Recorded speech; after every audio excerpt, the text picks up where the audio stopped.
Hello everyone, and welcome to another episode of the Road to GT Academy 2013.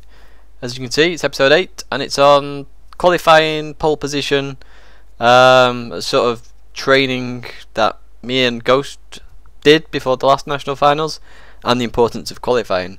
So we're going to jump straight into the video. Essentially what I did is there's a competition on Ronin, it's similar to the GT Planet one. Time trial gets put on basically, and everyone uses the exact same car because it's from an online garage, and you just go to the track, use the settings that it requires, and try and get the fastest lap.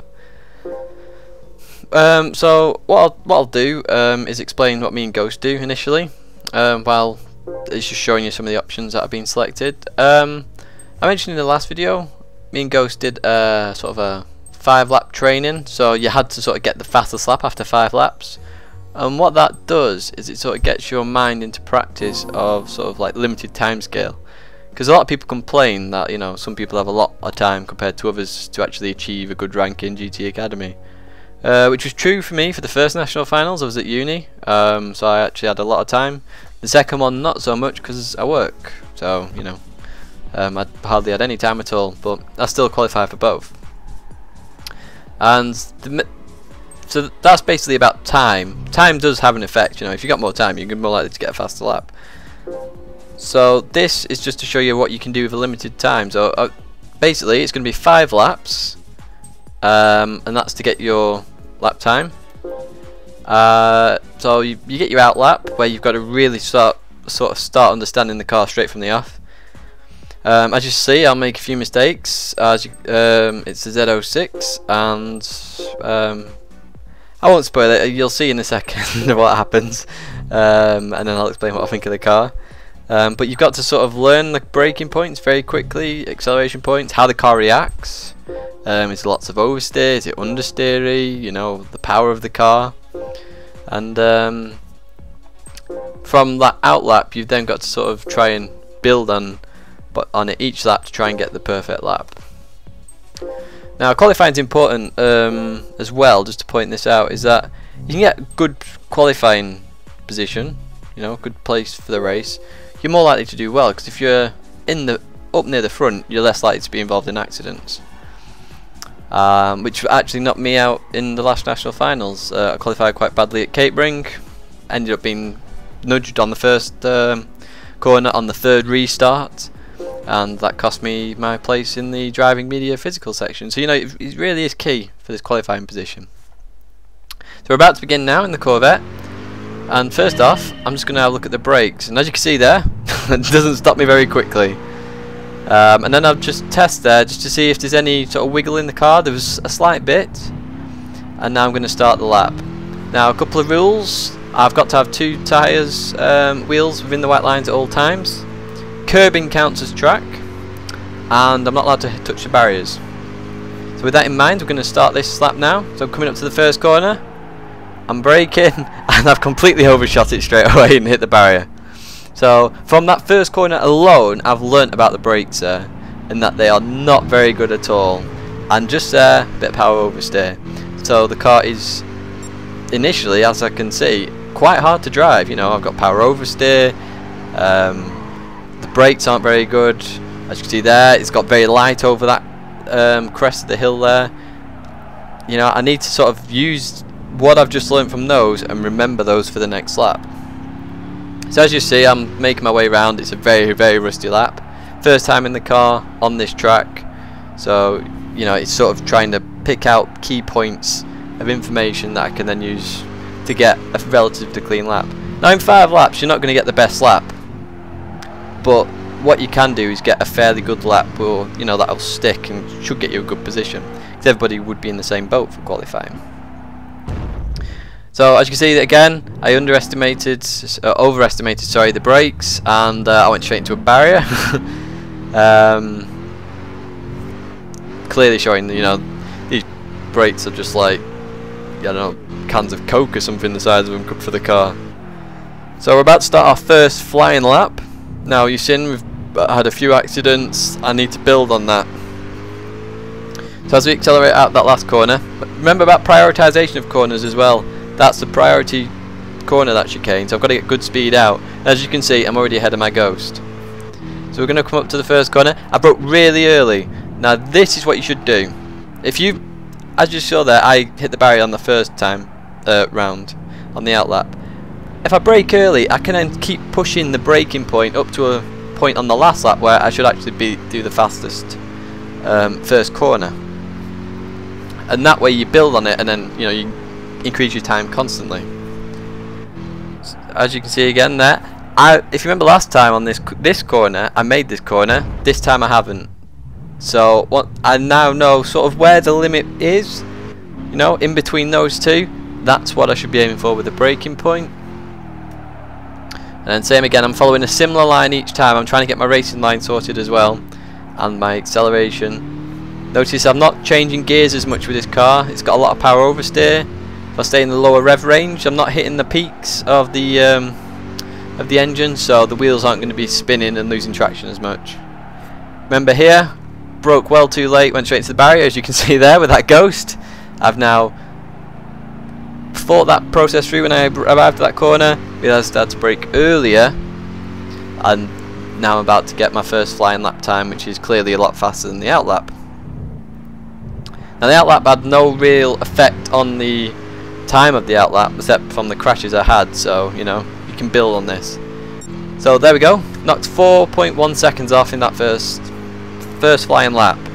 So now I need to brake a bit later, which I do. I broke just after 200 meter ball last time. There was about 150 I would put it at. I'm ahead of my Ghost, I've built on that. I'm accelerating now. I'm a lot straighter coming out, I've got no sliding, I'm not losing traction on the back end. I can accelerate a lot quicker, and as you can see, we're about half a second up on the time. I'm a lot straighter here, I'm not losing the back end, and I've broke slightly earlier. Now, I don't know if you're paying attention to any of these braking points. I do have them on this, and I'll point them out in the next lap. So as you can see, we're being a lot more stable with the car. On the left, you can see on the map we're far ahead of the Ghost. So this is good. If I just keep now this steady, do everything I did on the previous lap, should get a relatively good time. Bit of oversteer there. Not what I wanted, but I'm still ahead of my Ghost by 3.6 seconds. Same again there. Remember, I can't touch the barriers, which is why I let go a lot more there, just to make sure I didn't hit it. And as you can see, I've gone into the corner. I went a bit deeper this time because from previous experience, if you remember the Madrid in the GT Academy time trials building up to the final one, if you go a bit deeper, you could actually accelerate out the corner quicker. And I remembered that from a previous experience. So if you build on previous experience of knowing a track, you can apply that, and that means your reduction in learning the car and track combo is reduced because you know certain aspects of the car. As you saw there, my Ghost was actually faster than what I was coming onto that, so my last lap actually affects this lap this time. Been a bit more stable again coming through that corner. Quick look where my Ghost is. It's further ahead. I'm not on a good lap here. 3 tenths down. But I know there's lots of time to gain, because just remember this is only my 3rd lap. So I lost a bit at the back end there again. And now we're braking. I did say I'd mention the braking points, but we'll do that on the last lap. As you can see, I gained up on the Ghost, showing that there is time there. It's about 3 tenths just there alone. And we're coming around this corner again. As you can see, it's a similar line. I'm just trying to build the speed up a bit, try and see where the time is. And it's alright, I'm now half a second down. We did gain a lot of time on that other corner. We lost it again. And look at this, we're gaining again. So the amount of time available on this track is still huge. You're talking 129s at this point when you can see all this time. And once again, the Ghost in front has accelerated away, so we've got to sort of see if we can catch up. And look how much we've just gained there. What's that? 3 tenths gained back again. It's that sort of thing where you build on what you can see now from the Ghost. So it's coming up to the last lap, and now it should be an all or nothing. This braking point is that gold bit there on the left, as you saw. I'm now braking at a similar point as my Ghost. Ghost did it a bit better again, so obviously that was a good braking point when I did it on that lap. Now I'm going to accelerate through, just staying on the track there, as you saw. and we're 3/10 behind again. So it was, you know, a fairly good sector that third lap. So now I really do have to push. Now this braking point is the black sign just above there. I think they're actually traffic lights of some kind. And look at that, we've done that corner far better. We've stayed tight, we've maintained the speed through the corner. Now we're going left, just gradually using throttle control to try and maintain a decent speed while going around the corner. And then we're going to accelerate through.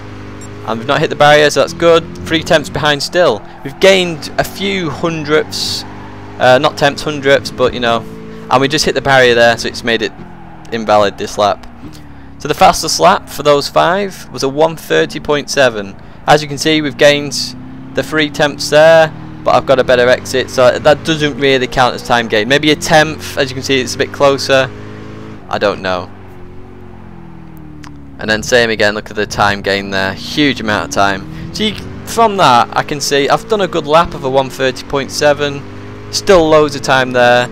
As practice in the future on another track, I'd want to reduce the amount of time that's available on the track so that I could improve. Now I keep going here just on this lap before I crash later on in this lap. But if you do a 5-lap challenge with somebody you know, build up your speed, try and build up your knowledge really quickly, you know, try and adapt very fast. It'll improve you as a driver. Now, as a challenge, because I said I was going to do challenges, if you get a standard Z06 and try and beat that lap time, I think it was on sports hard tyres going around Madrid, that's a challenge for you. Take as many laps as you want. And I'll upload my fastest on Sunday for you. As you can see there, it crashed slightly when I was racing, so apologies for that, but have a good go at that. It will help you. There's me crashing. And I wish you all the luck with that challenge. It's a very hard car, so you know, just build on what you learn on the track. So you know, start off slowly, build yourself up, and then hopefully finish on a good lap time. So I've got a 1:30.7. You've seen there's time available, so give it a good go. Thank you very much for watching, and I'll see you on the next episode.